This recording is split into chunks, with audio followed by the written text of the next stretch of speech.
Merci d'être avec nous dans le cadre de cette grande édition du journal. Mesdames et messieurs, bonsoir et bienvenue. La radio trottoir a été confondue. Le chef de l'État est de retour à Kinshasa depuis hier mardi. Félix Tshisekedi a pris part ce mercredi à la cérémonie funéraire de M. Marcelo Tshilombo. Après ces derniers hommages rendus par le président de la République au défunt qui fut un proche de la famille biologique du chef de l'État, le président de la République s'est rendu à la Cité de l'Union africaine où il a présidé une séance de travail avec la première ministre ainsi qu'une dizaine des membres du gouvernement dans les secteurs concernés. Vous aurez les détails dans notre prochaine édition. Et avant de retourner à Kinshasa, le chef de l'État avait échangé avec les diplomates congolais en poste en Belgique. Félix-Antoine Tshisekedi a également accordé une interview à la radio Top Congo au cours de laquelle il a évoqué plus des questions d'actualité en RDC. Dans le secteur de l'économie, le président de la République a réitéré sa volonté de valoriser la monnaie locale. Suivez un extrait de cette interview choisie par Alain Goma. Nous avons une économie fortement dollarisée qui dépend beaucoup de toutes les fluctuations de cette dernière monnaie et nous essayons de prendre des mesures assez urgentes mais qui seront difficiles évidemment à mettre en œuvre parce que il faut inverser la tendance actuelle à faire dépendre notre économie de l'importation en produisant localement. C'est pour ça que nous avons un fameux programme très ambitieux d'ailleurs agricole pour essayer de nous mettre à l'abri de ce genre de choses. Et il y a des inspecteurs aujourd'hui, des inspecteurs économiques qui sont lancés sur les marchés pour surveiller aussi la façon dont les prix sont fixés. Parce qu'attention, ça peut aussi être une cause ou une raison de sabotage. Vous savez que nous sommes un pays en guerre. Nos ennemis essayent de nous déstabiliser de toutes les manières qui soient. Ils le font par la guerre et ils peuvent le faire autrement aussi par la hausse des prix. Ennemis internes et externes, j'entends, parce que beaucoup de ceux qui nous combattent à l'intérieur sont passés par les affaires dans ce pays, détiennent beaucoup de mécanismes pour jouer aussi sur les prix. Donc c'est un combat en permanence. Moi, ce que je veux dire à nos compatriotes, c'est que ça fait partie de mes 6 engagements. Qu'ils ne me jugent pas maintenant, nous venons à peine de nous installer.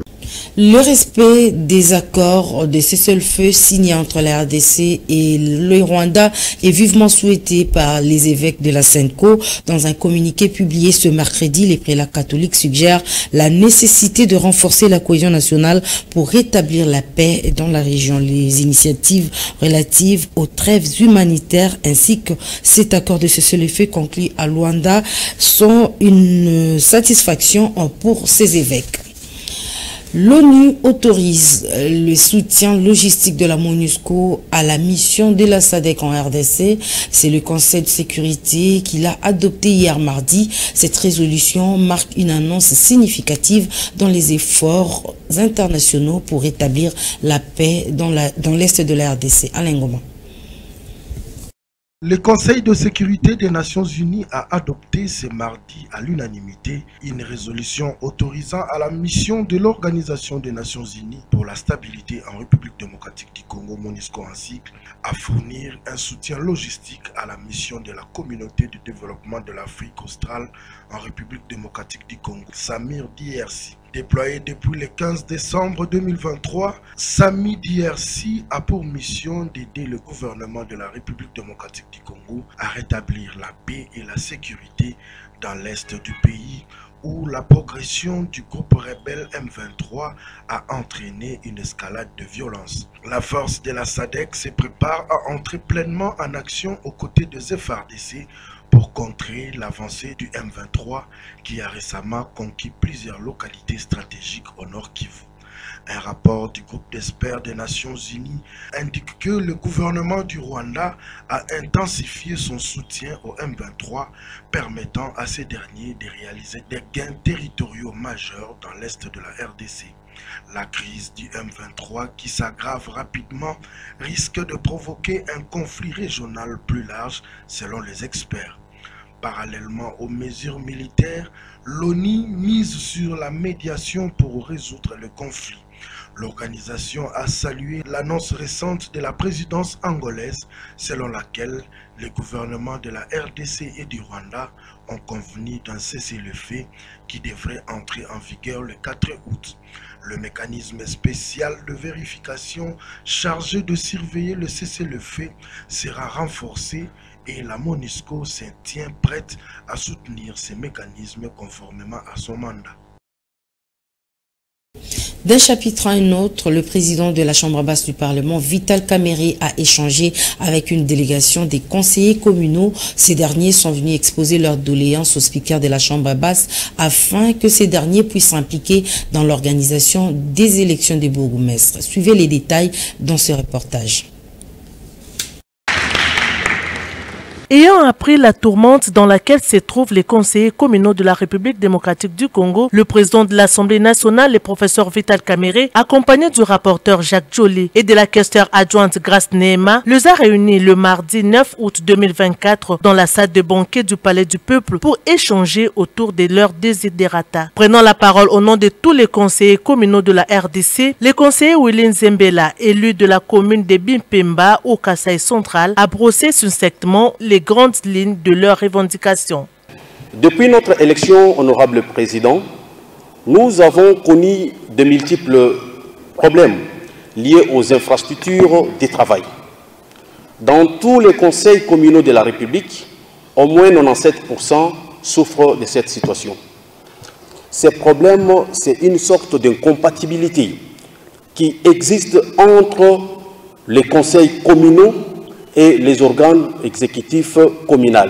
Le non-paiement de leurs frais d'installation et de fonctionnement ainsi que de leur rémunération depuis maintenant 6 mois, une situation qui entrave leur dignité, le manque d'infrastructures où travailler. Ces différentes revendications ont été coulées dans un mémo dans lequel les conseillers communaux appellent de tous leurs vœux le président de l'Assemblée nationale à s'impliquer à travers un lobbying auprès du gouvernement afin de résoudre la question de leur prise en charge. Si vous pouvez peser de votre pouvoir, nous connaissons votre élégance politique, afin que les élections des bourgmestres soient organisées.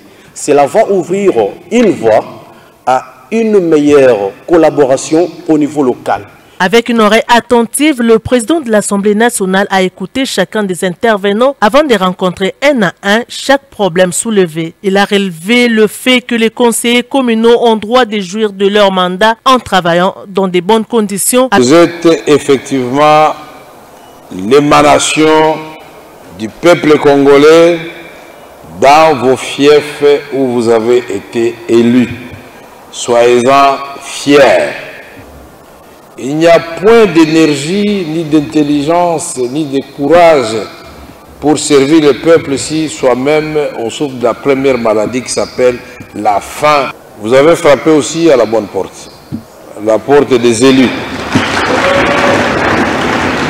Le président Vital Kamerhe a par la suite donné sa ferme promesse de prendre à bras le corps le problème des conseillers communaux en appelant à l'implication du gouvernement. Et dans le cadre du renforcement de la diplomatie parlementaire entre le Japon et la RDC, le président de la Chambre basse du Parlement, Vital Kamerhe, a échangé avec une délégation des parlementaires japonais conduite par l'honorable Makihara et l'ambassadeur du Japon en RDC, Hidelishi Ogawa. Suivez les détails dans ce reportage de Fifi Kalombe. Ces tête-à-tête ont tourné autour du renforcement de la coopération parlementaire et diplomatique entre la RDC et le Japon. Une démarche qui s'inscrit dans le cadre de la préparation de la TICARD 9 qui se tiendra à Yokohama au Japon du 20 au 22 août 2025. Une conférence internationale de haut niveau sur le développement de l'Afrique qui mettra autour du même table les pays africains, les Nations Unies, le PNUD, la Commission de l'Union africaine et la Banque mondiale, ainsi que la société civile et le secteur privé pour discuter autour des défis du développement afin de contribuer efficacement au développement de l'Afrique. Le parlementaire japonais ont émis ainsi les souhaits de travailler étroitement avec leurs homologues congolais pour renforcer les soutiens du gouvernement japonais, notamment dans les secteurs de la police, dans les domaines de la santé, à travers le renforcement des capacités du personnel de la santé maternelle, ainsi que dans l'amélioration de l'aménagement de la vie de Kinshasa. On est 5, nous sommes les membres du groupe d'amitié parlementaire entre le Japon et l'Union africaine et nous avons ici pour l'amélioration et pour le développement de la relation entre ces deux pays. On est accompagné de monsieur l'ambassadeur du Japon et on voudrait réaffirmer que la relation solide entre les parlementaires de ce pays. Le président de l'Assemblée nationale, le professeur Vital Kamerhe, a salué cette initiative du Parlement japonais. Il a précisé que la RDC a beaucoup à apprendre de l'expertise japonaise dans plusieurs domaines de la vie humaine. Vital Kamerhe a aussi insisté sur les besoins de la RDC en matière d'infrastructures routières, un secteur dans lequel le Japon a déjà fait ses preuves en République démocratique du Congo. Le président de la Chambre basse du Parlement a par ailleurs suggéré la mise en place d'un groupe d'amitié entre le Japon et la RDC afin d'avoir le cadre de concertation permanent entre le parlementaire japonais et congolais à travers une diplomatie parlementaire agissante qui renforcera la coopération entre les deux États. À cette démarche, les parlementaires japonais se sont engagés à faire un lobbying auprès des autorités japonaises afin de voir dans quelle mesure matérialiser cette idée salutaire du président de l'Assemblée nationale. Vital Kamerhe a cependant demandé à l'ambassadeur du Japon en République démocratique du Congo d'échanger avec le vice-premier ministre, ministre des Affaires étrangères, pour examiner les conclusions de la dernière visite du président de la République Félix Tshisekedi Tshilombo au Japon en août 2019.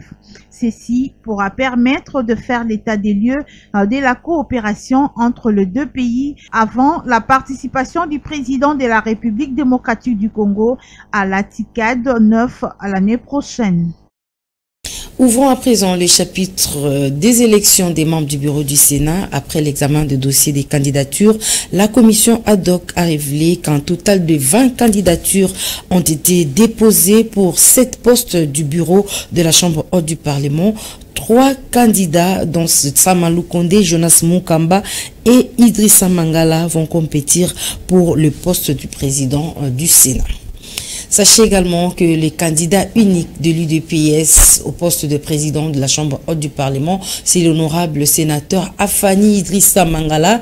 Il a déposé sa candidature hier mardi en présence du secrétaire général de l'UDPS et des différents membres de son parti qui lui ont témoigné un soutien indéfectible. Fifi Kalumbwe pour plus de précisions. Ayant laissé des traces en lieu et place des cicatrices partout où il est passé, l'honorable sénateur Afani Idrissa Mangala, affectueusement appelé gardien du pouvoir de l'UDPS au Sénat, l'homme dont la probité morale est appréciée de tous, a bénéficié d'une affluence des cadres et membres de l'UDPS venus pour lui témoigner un soutien inconditionnel pour sa candidature au poste du président de la Chambre haute du Parlement.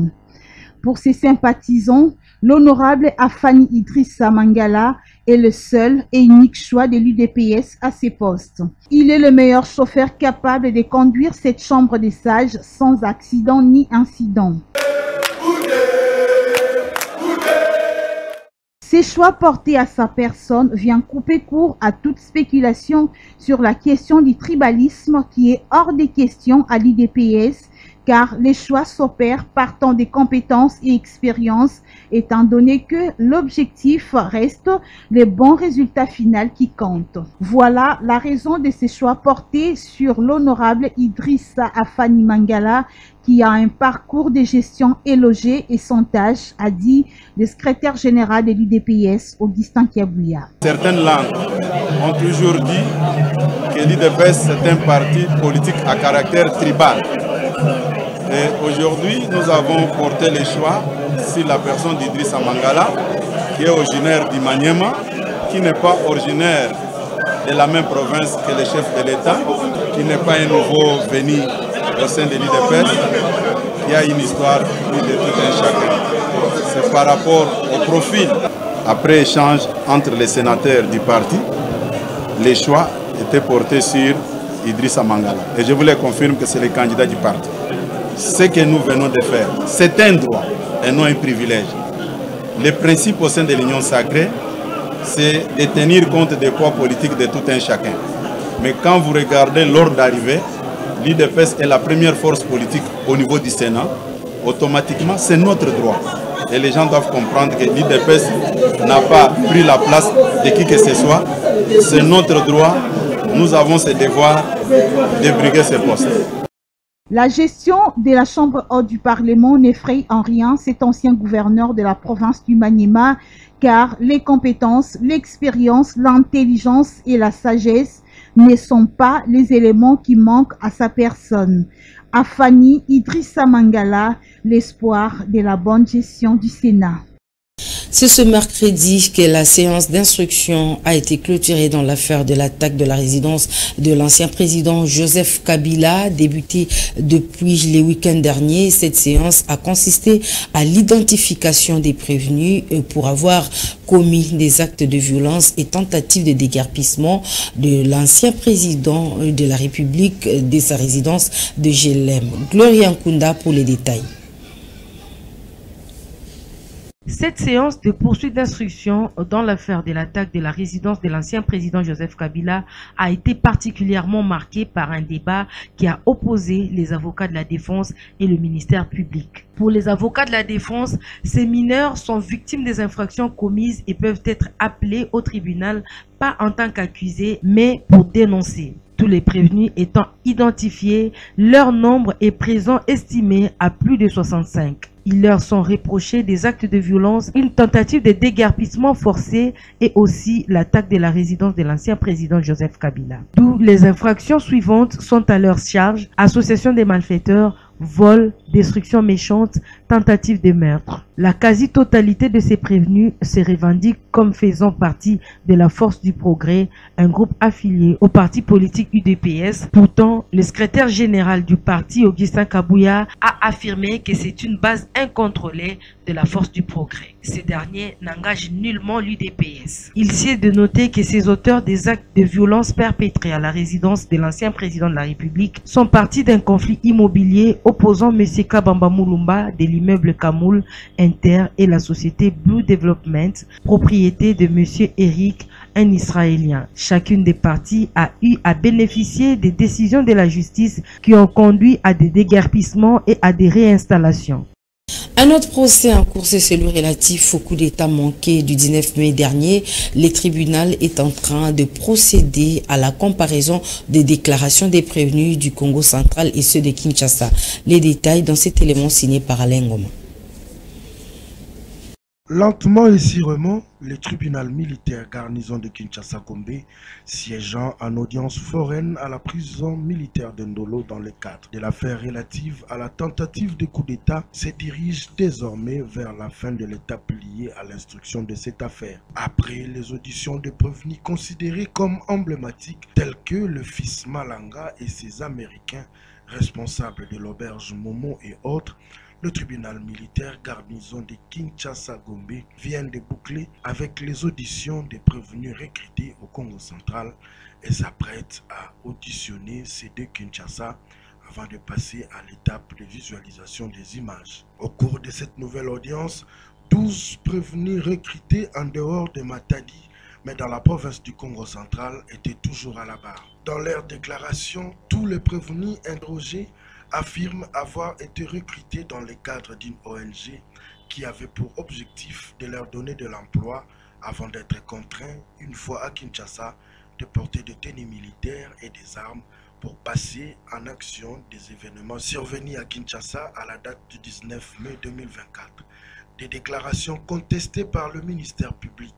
Dans ces interventions, il estime que, comme ces prévenus n'ont pas eu le courage de dénoncer bien avant la bande Malanga lorsqu'ils ont été recrutés et venus jusqu'à Kinshasa, sont considérés comme des complices de Christian Malanga dans sa démarche de déstabiliser les institutions du pays. Revenant sur le propos de prévenus actés dans le procès-verbaux, l'organe de la loi les a confrontés à l'audience pour affirmer la thèse de leur complicité.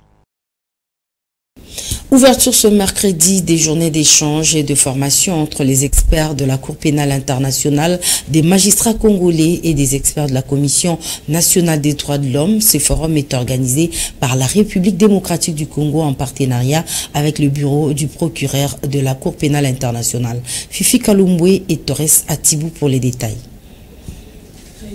Ces assises ayant pour objectif d'analyser les crimes internationaux, crimes sexuels et ceux basés sur les genres, ont connu la participation des divers intervenants. En cette première journée d'ouverture, les discours prononcés ont visé plusieurs cibles sur la question des crimes en République démocratique du Congo. Les chargés des missions du chef de l'État et point focal de la RDC avec la Cour pénale internationale pour la coopération en RDC et la CPI, le professeur Taylor Lubanga, a révélé plusieurs interpellations à la CPI qui ne résolvent pas le problème des crimes en République démocratique du Congo. D'où il a proposé la mise en place d'une commission pour que les criminels soient poursuivis et que le travail connaisse un aboutissement heureux. Le représentant du bureau du procureur de la CPI a quant à lui salué la participation et implication de la CNDH et promet un accompagnement à cette institution par rapport à ses assises. Le procureur général près la Cour de cassation, Firmin Vondé, s'est félicité de la tenue de ces 3 journées d'échange et de formation tenues en RDC pour statuer sur les crimes en République démocratique du Congo. La question sur les causes de la recrudescence des victimes des crimes a été soulevée par l'auditeur général des forces armées de la République démocratique du Congo. Le ministre de la Justice et garde des Sceaux, Constant Mutamba, s'est quant à lui interrogé sur la mise en œuvre d'un mandat d'arrêt international pour Paul Kagame, principal auteur reconnu des crimes en République démocratique du Congo, qui, selon le ministre de la Justice, n'est pas plus puissant. Et dans son mot d'ouverture, le président de la Commission nationale des droits de l'homme, Paul Sapumukulu, a salué la tenue de ces 3 journées qui tombent à pic car ces assises permettront aux enquêteurs des droits de l'homme de bien faire le monitoring dans tous les cas de violations des droits de l'homme. Et cela tout en félicitant le président de la République pour avoir organisé la collaboration entre la CPI et la CNDH. Cette formation que nous entamons aujourd'hui tombe, disais-je, à point nommé, du fait que le souhait est de voir les enquêtes se poursuivre en vue de dégager les responsabilités et que tous les auteurs répondent de leurs actes. Je ne saurais terminer ce mot sans remercier le président de la République démocratique du Congo, son Excellence Félix Antoine Tshisekedi Tshilombo, pour avoir une fois de plus privilégié la coopération avec la Cour pénale internationale à travers le bureau du procureur, afin de travailler étroitement avec la CNDH et les autres acteurs congolais en organisant cette formation. Qu'ils trouvent ici l'expression de notre sincère gratitude. Nos remerciements ne cessent de se diriger vers le bureau du procureur de la Cour pénale internationale.